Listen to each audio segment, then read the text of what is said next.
primeiro, que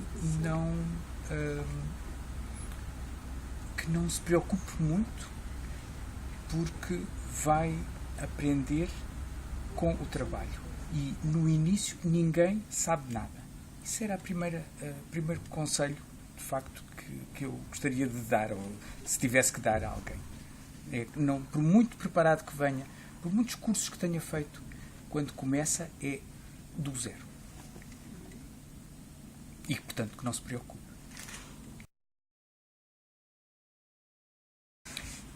Hoje em dia as coisas são relativamente diferentes do que eram no meu tempo, estão mais centralizadas.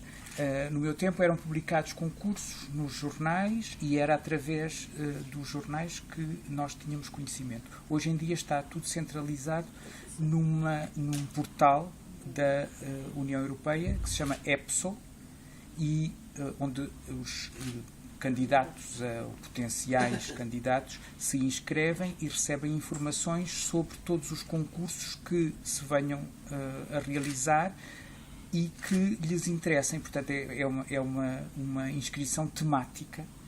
Eles inscrevem-se com os seus dados e com os temas para os quais se sentem preparados ou que estão interessados. E depois recebem a informação quando há um concurso sobre o assunto. A questão das línguas é fundamental. Qualquer prova para trabalhar numa instituição comunitária exige conhecimento de línguas. Depende, obviamente, dos concursos, o número de línguas, portanto, a língua materna, obviamente, e depois mais uma ou duas.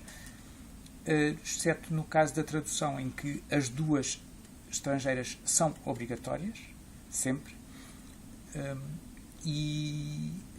Portanto, a questão das línguas é uma questão fundamental. Não só. Eu acho que há uma outra questão extremamente importante no trabalho na União Europeia em geral, diferente do trabalho numa outra função pública qualquer. Ou seja, por exemplo, um engenheiro ou um economista que vai trabalhar na função pública em Portugal, ou a mesma pessoa que vai trabalhar na função pública europeia, tem que estar atenta a uma diferença. É que vai enfrentar culturas diferentes. E, portanto, vai enfrentar um colega grego e um chefe dinamarquês e outro colega eslovaco.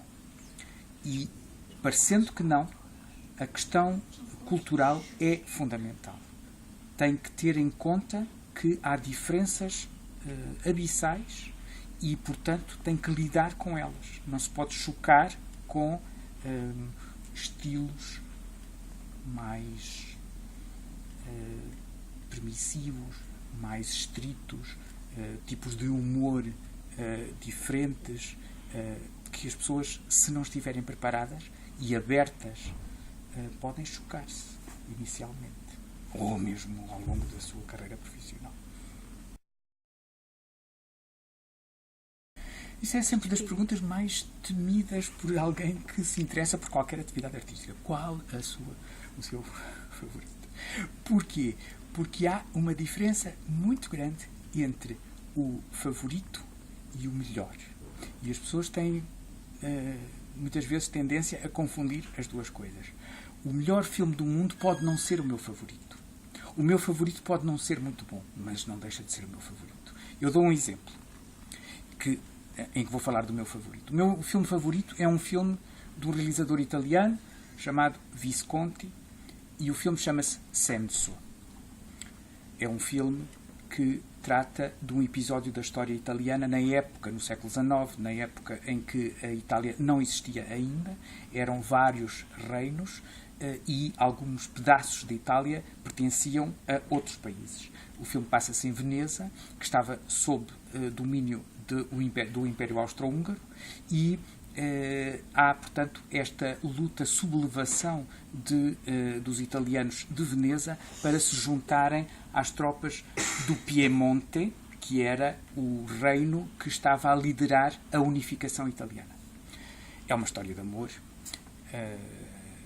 arrebatadora, apaixonada, e onde há muitas traições, traições mesmo políticas, que levam a um final trágico. O filme é extremamente desequilibrado.